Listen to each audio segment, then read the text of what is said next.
Brian Beam loves to ski.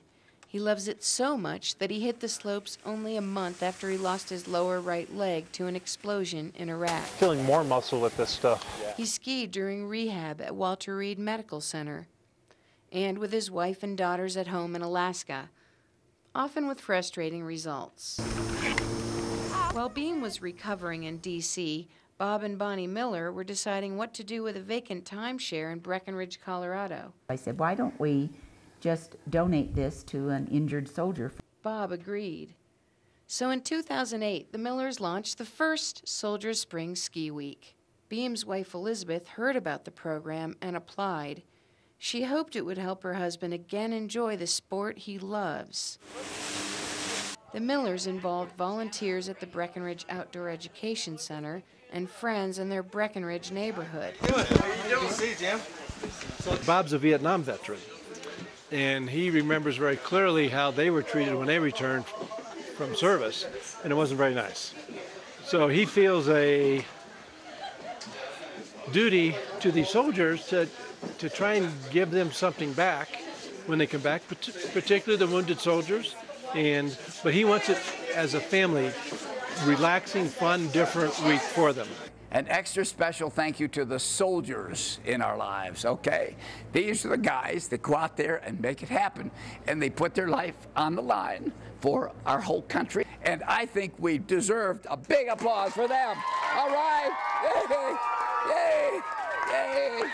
We did a little bit of research to see if there was any programs like this that combined the recreational therapy with the family enrichment kinds of programs, and there were none. In 2009, the Millers partnered with 3 nonprofits. Heather Maxey's Project Sanctuary provides retreats for soldiers and their families. People watch the news and they see the homecomings and the big hugs and the signs, you know, Dad's home, and I think that's where the story ends, and that's actually where the story begins. First Lady Michelle Obama made an issue of returning soldiers. Bob was moved by her words. She was quoted on TV as saying that our country needs to support our military families, not just in what we say, but in what we do.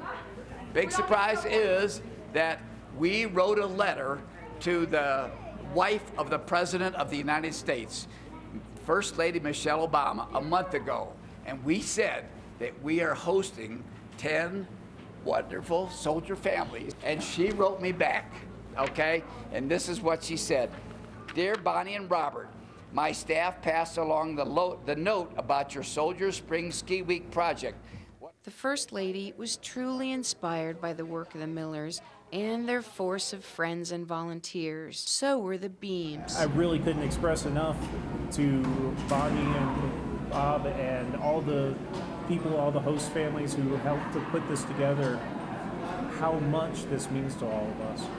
But the Beams almost didn't make it to the chairlifts of Breckenridge. The program failed to raise enough money to fly them from Alaska. They received the news just a month before the start date. Elizabeth sent an email to family and friends. She couldn't bear the thought of her husband going without the help he needed. Friends responded by giving money, and the Beams were back in the program. Before I came here, I was having a major problem. I had the specialty Lake Forest skiing at Twists. And it was something as simple as if I take some sandpaper and scratch up the pole, the shaft of it, it'll catch a grip and it'll stay put. And I hated that lake when I got here on Monday. I'm not even bothering bringing the right ski boot whenever I go skiing again. Because what we're trying to do is build the muscle memory. That's not information we can look up online and Google. No, it's not. Elizabeth was so inspired by the generosity of her friends, the Millers, and their many volunteers that she now works in Alaska to raise money so other families can attend. The Millers are looking for ways to help the families stay connected. We encourage them to maintain contact with the other couples that they met during this week, and to use them and add them into their support network. And we talked about creating a website, and they all really like that idea. So that's something we'll be working on. Yeah, we're going to call it Bonnie's Facebook. Yeah, right.